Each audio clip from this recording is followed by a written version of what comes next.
bonjour à toutes et tous. Je suis Julien Perron, directeur exécutif des gares et de la ville à la Société du Grand Paris. On vous invite à mettre vos casques Mettez, pour bien mettez entendre. vos casques. J'espère que le son est correct et que vous m'entendez. Je suis donc Julien Perron, directeur des gares et de la ville à la Société du Grand Paris. Très heureux d'être ici. Merci au CIPCA pour son accueil dans ce cadre à couper le souffle. Vous ne le voyez pas, mais nous, ça impressionne. Nous allons vous présenter quelques éléments aujourd'hui. Est-ce que John, tu veux te présenter avant que je commence la présentation? Oui, merci Julien. Donc, bonjour à tous. John Tanguy, directeur exécutif en charge de la stratégie de l'environnement et de l'innovation. J'espère que ma voix va suivre parce que je suis un petit peu malade. En tout cas, effectivement, très content d'être avec vous aujourd'hui devant cette belle tour Eiffel. Je te laisse commencer. Ça marche, c'est parti. On a quelques éléments à vous présenter. Vous le connaissez, on ne le présente plus, le Grand Paris Express. Ce nouveau réseau de métro qui va compléter l'offre de transport en Île-de-France. Le Grand Paris Express, c'est exactement le même kilométrage de métro que le métro parisien historique existant. Donc on double la capacité avec 68 gares, pour la plupart nouvelles. C'est un réseau dont la particularité, et c'est bien pour ça qu'il a été réalisé, et d'être interconnecté, c'est-à-dire que le réseau historique est radial, comme vous le savez, c'est-à-dire qu'on va et on vient assez facilement depuis et vers Paris. La force du Grand Paris Express, ce sera de relier l'ensemble des voies des réseaux existants, les uns avec les autres, à travers toutes ces interconnexions qu'on voit ici. 80% des gares du Grand Paris Express seront connectées à un réseau existant de la RATP ou de la SNCF. C'est avec la réalisation de ce réseau, 90% de la population métropolitaine qui demain sera à moins de 2 km d'une gare. S'il y a bien quelque chose d'important que je vais vous dire ce matin et qu'on va vous dire, c'est cette donnée-là, parce qu'elle est pour nous structurante de la manière dont on doit imaginer la ville, la concevoir, penser les quartiers de gare qui vont être donc le point de rassemblement du développement urbain pour la suite. Ce seront près de 3 millions de voyageurs par jour. Par comparaison, le RER A, c'est 1 300 000 par jour, le RER B, 1 million. Donc vous voyez que le GPE, c'est à peu près 3 RER B. C'est aussi dire l'importance des RER encore aujourd'hui, hein, évidemment. Voilà pour la présentation à grande ligne de notre réseau. Merci Julien. Je ne me souviens plus comment on passe à la slide suivante. Je te remercie. Alors, le Grand Paris Express, c'est un projet de mobilité et d'aménagement du territoire du Grand Paris, mais c'est aussi et surtout un projet au service de l'environnement. Très tôt, dans la jeunesse du Grand Paris Express, on a souhaité évaluer le bénéfice environnemental du projet et ce qui ressort, et c'est une évaluation qu'on suit en continu et qu'on fait challenger par un conseiller scientifique, c'est un évitement de l'ordre de 14 millions de tonnes équivalent CO2 à horizon 2050. Ces 14 millions de tonnes équivalent CO2, c'est en gros 3 à 5 fois plus que le bilan, pour le coup négatif, de la phase de construction, car il ne vous aura pas échappé que pour faire ce projet de mobilité, c'est des chantiers, c'est du béton, et donc c'est effectivement 4,4 millions de tonnes équivalent CO2 d'impact environnemental sur lequel je reviendrai, qu'on essaie de limiter au maximum avec un objectif de réduction très fort. Pour revenir sur ce bénéfice environnemental et cet évitement d'émissions de gaz à effet de serre, c'est notamment permis grâce au report modal, donc moins de véhicules individuels, et aussi et surtout grâce à la rénovation des quartiers de gare sur lesquels on reviendra par la suite.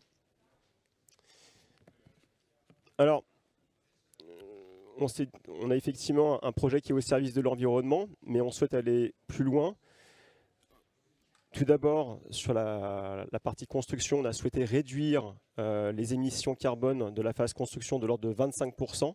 Donc ça se traduit par moins de béton, des bétons moins émissifs, donc des bétons dits bas carbone, en fait qui est une acceptation très très large dans laquelle on va retrouver des bétons fibrés, des bétons faits à base d'argile, des bétons dits également ultra bas carbone, on pourra en reparler également. Le Grand Paris Express, c'est également 47 millions de tonnes de terre qui sont excavées. Donc la question, c'est qu'est-ce qu'on en fait? Et on a une responsabilité extrêmement forte sur cette question-là. Donc on a développé un outil de traçabilité des terres du Grand Paris pour savoir de bout en bout où vont nos terres, comment elles sont transportées, où est-ce qu'elles sont stockées, comment elles sont valorisées. Et effectivement, l'un des grands enjeux, c'est la valorisation des terres du Grand Paris Express, puisque historiquement, c'est un sujet qui est pas très bien, peu considéré dans les filières de la construction, enfin, je le dis avec mes mots, et on a souhaité avoir une action proactive en la matière, à travers des opérations d'aménagement pour les territoires et les habitants du Grand Paris, mais aussi à travers la conception d'écomatériaux. Un exemple très concret, avec des argiles du Grand Paris Express, on arrive maintenant à faire des bétons sans ciment, donc on substitue ce ciment avec des déblais argileux, on appelle du métakaolin, ce qui permet de réduire de moitié les émissions carbone de ces bétons. Transport alternatif, je vais peut-être un tout petit peu accélérer, mais on s'est donné un objectif de 15% de transport alternatif, donc par voie fluviale et par voie ferroviaire. Ça, c'est un objectif quasi originel. Et aujourd'hui, puisque encore une fois, c'est bien beau de se donner des objectifs, mais encore faut-il les piloter et les évaluer. Aujourd'hui, on est au rendez-vous de cette évacuation alternative par voie fluviale et voie ferroviaire. Je ne vous cache pas que ce n'est pas sans difficulté. Je vais passer rapidement sur cette question-là, parce que j'ai un tout petit peu abordé. Je vous l'ai dit, on souhaite améliorer drastiquement le bilan environnemental de la phase de conception et de construction. Donc on a lancé une mission dédiée, une mission sur les carbones. Sur les bétons, pardon, c'est les antibiotiques qui parlent. Il faut savoir que les bétons, c'est 50-55% de la facture environnementale de la phase de construction. Donc si on veut effectivement s'attaquer au sujet, c'est par effectivement ce sujet des bétons notamment. Après, il y a les sujets sur les aciers, sur la logistique également, mais qu'on peut améliorer notre bilan. Et donc on a une mission dédiée.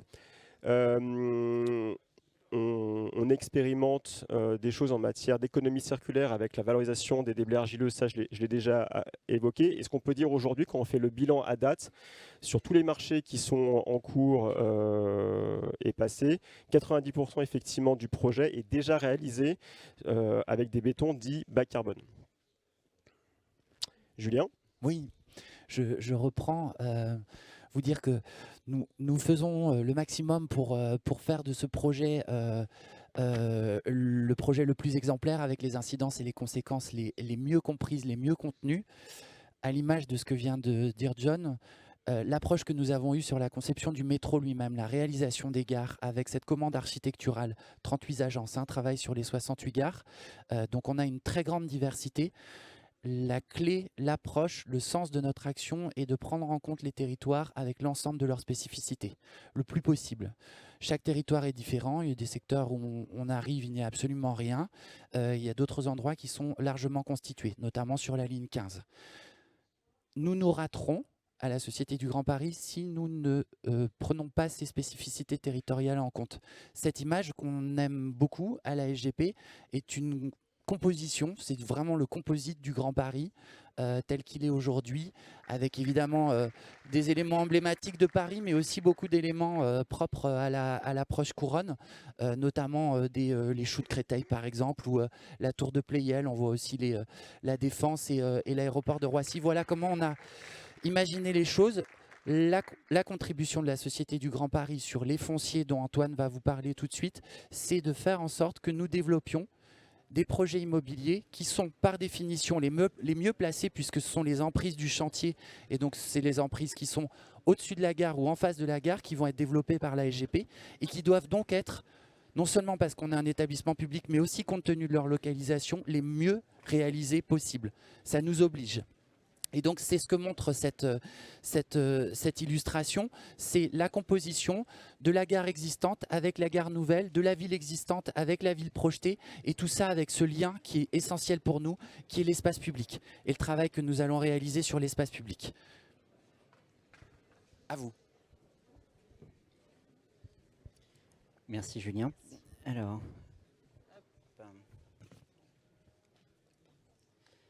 Bonjour à tous, donc moi je suis Antoine Bourguignon, je suis le directeur des projets immobiliers de la Société du Grand Paris, dans l'équipe et dans la direction de Julien Perron. Je vais vous parler de ce qui va se passer effectivement d'un point de vue bâtimentaire, urbain, après le Grand Paris Express.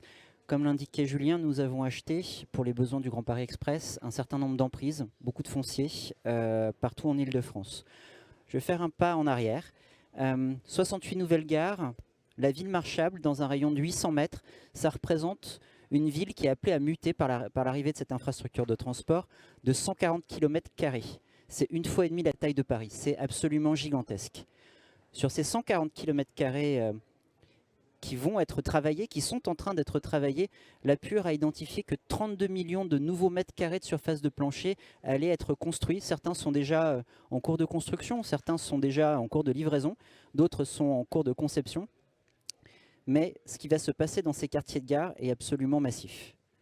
La Société de Paris, elle, parmi ces 32 millions de mètres carrés de surface de plancher, a identifié que sur ses propres fonciers, rien qu'à elle, elle pourrait faire construire 1 million de mètres carrés.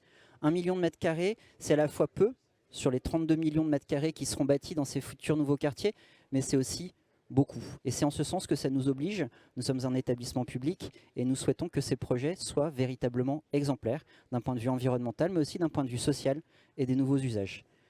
8 000 logements, 43 000 mètres carrés de commerce, 380 000 mètres carrés d'activité. C'est la programmation prévisionnelle des 100 projets que la Société du Grand Paris pourra voir se développer sur ses propres emprises foncières.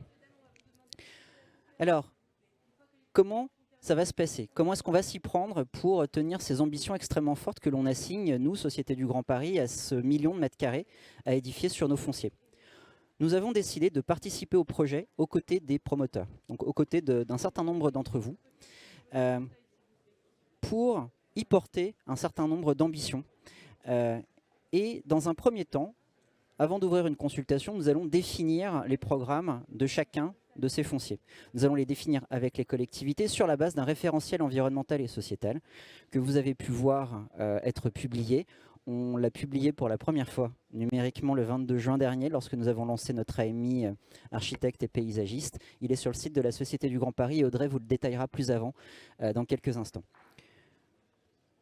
Nous consulterons les promoteurs sur la base de l'AMI de Grand Paris Aménagement, le référencement auquel un grand nombre d'entre vous ont pu répondre. Nous désignerons un lauréat, nous créerons avec lui le véhicule juridique qui portera le projet. Nous désignerons ensuite, dans un deuxième temps, ensemble, l'équipe de maîtrise d'œuvre la plus adaptée à la conduite de ce projet. S'en suivront les étapes après ordinaires et normales de production d'un projet immobilier.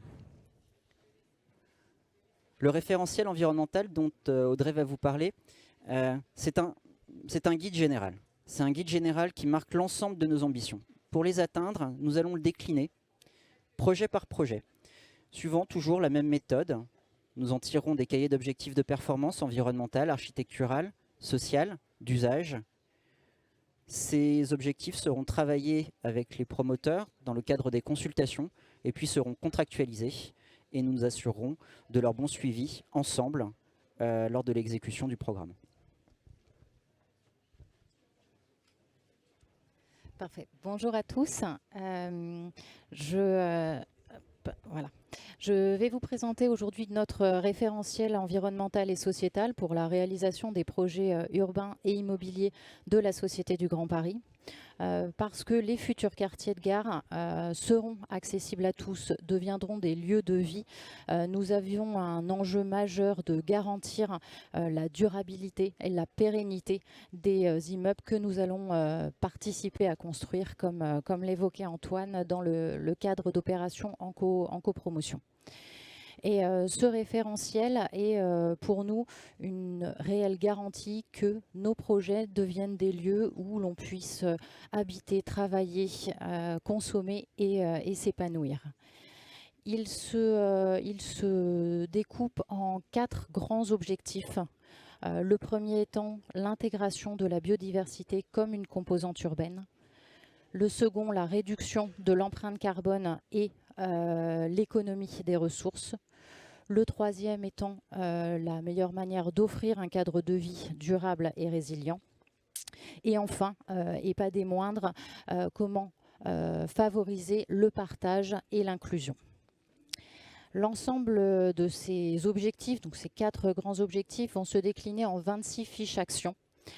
Donc tout un travail a été mené pour arriver à définir les objectifs auxquels les projets immobiliers devront répondre, leur traduction opérationnelle Et l'ensemble de ces fiches actions intègre également des documents de référence et des pistes de réflexion, des pistes d'innovation, une liste non exhaustive, hein, puisque nous souhaitons, nous voulons que nos projets laissent place à l'innovation, laissent place à la conception.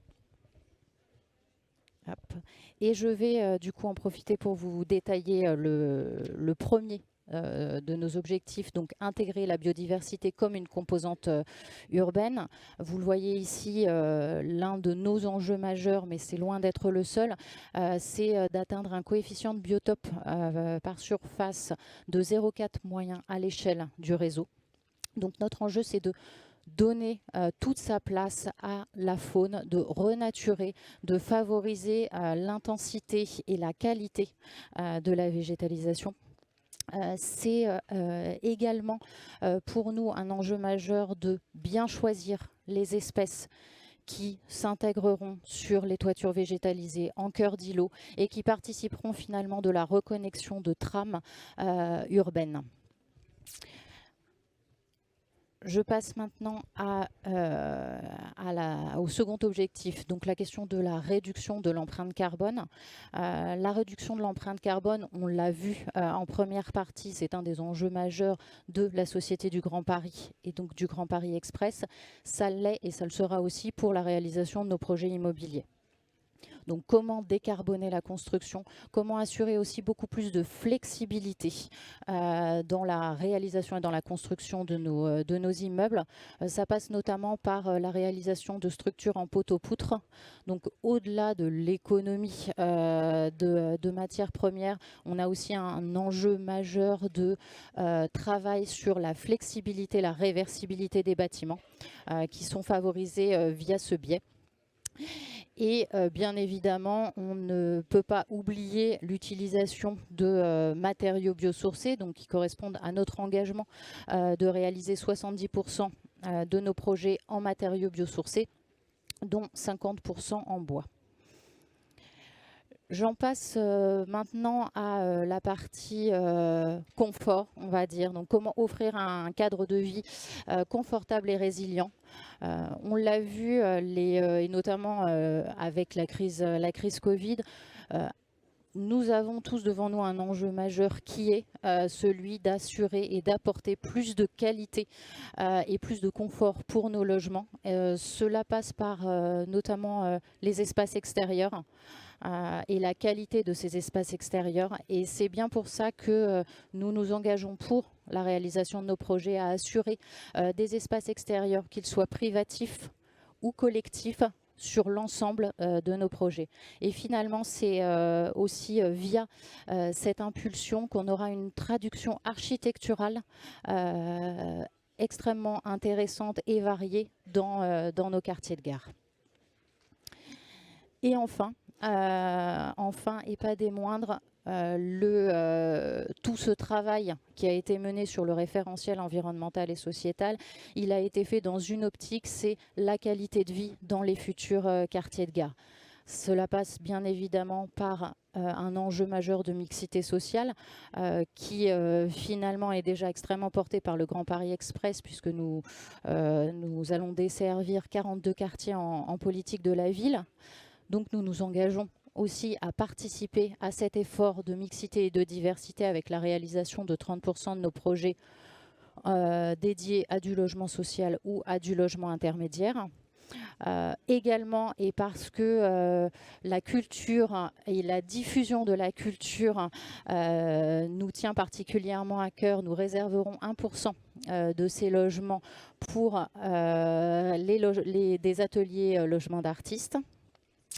Et dans la continuité toujours du bâtiment, on en arrive au socle actif, puisque des quartiers vivants, des quartiers intéressants, des quartiers où on a envie d'habiter, ce sont des quartiers qui accueillent des activités, des commerces, des services pour l'ensemble des habitants.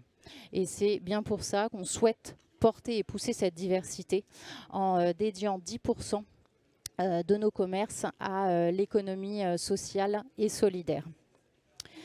Donc j'en termine assez rapidement pour vous dire donc tout notre engagement effectivement qui se traduit dans ce référentiel environnemental et sociétal, qui sera suivi à chacune des étapes du projet. Et pour cela, nous allons nous doter d'un AMO développement durable qui nous accompagnera vraiment sur tout le temps de la réalisation de ces projets. Et ce travail-là, il ne peut être que partenarial. Et c'est bien pour ça que nous avons lancé un AMI à destination des architectes et paysagistes. Ce référencement qui prendra fin le 14 octobre prochain nous permettra finalement collectivement de partager sur ces enjeux d'aménagement des quartiers de gare. Je vous remercie. Nous avons été assez rapides et il nous reste donc quelques minutes. Si vous avez des questions, profitez-en. Nous sommes à votre disposition, chacun avec nos compétences. Est-ce qu'il y a des questions ?